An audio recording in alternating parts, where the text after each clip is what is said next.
Hi everyone. Hope you had a great weekend. Yesterday, of course, was Sunday, and trust you were able to catch our service. If not, then please do it because it kind of ties in some of the things we were talking about last week as we've begun this series, 40 Days to Change, 40 Days of Change, Lent, 40 Days of Change. Got to keep remembering the title, haven't I? You know that Lent is a time of sacrifice, perhaps a time of withdrawing, a time maybe to live simply, and for some it's a time to do penance. So you might wonder then why we haven't started this series talking about fasting and talking so much about giving up and praying and concentrated on all the things we should give up. Jesus said this to his disciples, to those who hung around with him, wanted to learn and know more. Whoever wants to be my disciple must deny themselves and take up their cross and follow me. So in fact, following Jesus, the whole thing of following Jesus means that we deny ourselves. There is a giving up. We give up ourselves. We deny our plans. We deny our own hopes. We deny our own dreams. We give up our autonomy, the ability or the desire or the will to run our lives ourselves, and we hand them over to God. Now, I was discussing with my wife just earlier today that actually as a Christian our hopes and dreams change, because what happens is by giving that up then we become shaped by him and his thinking becomes ours, and so we have hopes and dreams but actually they're bigger, they're greater than ever we had before, but they're his hopes and dreams that become ours because we begin to synchronize with him. We begin to come into line and into tune with his thinking, his ideas. That's a remarkable thing, and that's what God wants of us. But the whole following Christ, the whole coming to him means denying ourselves, and it means giving up, and that is a massive step. And that's why I've been concentrating on this early point about talking about following Jesus and what that means. And, are we on that road of following him? Are we on this journey?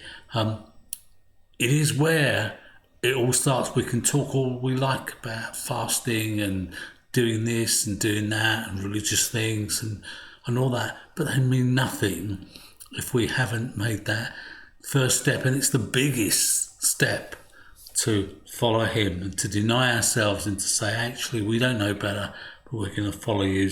Jesus says this in Matthew 5:6. Blessed are those who hunger and thirst for righteousness, for they will be filled. The follower of Jesus is marked out by a hunger for Christ. We're in the kitchen today. What better way to talk about food and being hungry? But a hunger for Christ is what drives us through life and what will help us to continue and impel us on to every step of the journey. It's what will help us as we learn through this 40 days of change, this journey of change. We must have a hunger for God, a hunger for his righteousness, for his justice, for his ways. And such a hunger is prepared to leave everything else behind. If you're really hungry for him, you'll leave everything behind. Have you ever had a special meal that you were going out to? Just over a year ago, we had the chance to go out on my birthday to a really great location. We went into the Shard. I wanted to go up the Shard, but when I looked at the price of going up a bit, I thought, hang on a minute, that's pretty expensive. But I realised that there's restaurants that, not right at the top, but a long way up. And when I worked it out, I thought, hey, why don't we put the cost of going in towards a meal, and we go in and we have a meal in the Shard. And so we went in one of the restaurants in there and we had an absolutely fantastic time. But because I knew we were going out to eat, that day I made sure that I was hungry enough to sit down and have a good meal. That was pretty expensive meal as things go, but I was looking forward to that meal, and so I was prepared to forego other things. And that's the hunger we need for Christ. And then these 40 days can be a time to develop that hunger for God. Are we really hungry for Him? Are we so hungry that we're willing to forego other stuff so that He can fill us, so that we can be full of Him? I remember the story of Jacob and Esau. Perhaps you know this in the Old Testament, and they were twins. And Jacob was the oldest, and therefore he had like all the rights that would be in that society for the oldest. One day he was so hungry. Have you ever said, I'm famished, I'm starving? You don't really mean it. He's just like really hungry. Well, he was like that. And his brother, I don't know whether he was kind of like joking or mocking or thought, I'll try this on.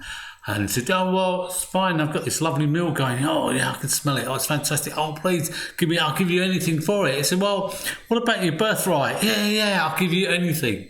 And actually, Jacob signs away his birthright to Esau for a meal. That's kind of like, that's maybe what we done. We think we're hungry for something. We think we want something. That was an expensive meal. Shard was nothing in comparison to that. But how hungry are you for God? Are you willing to deny everything so that you can get what God has got for you? So spend today asking God to make you hungry for Himself, hungry for His righteousness, hungry for His justice. Thanks for being with me today, and I look forward to catching up with you tomorrow.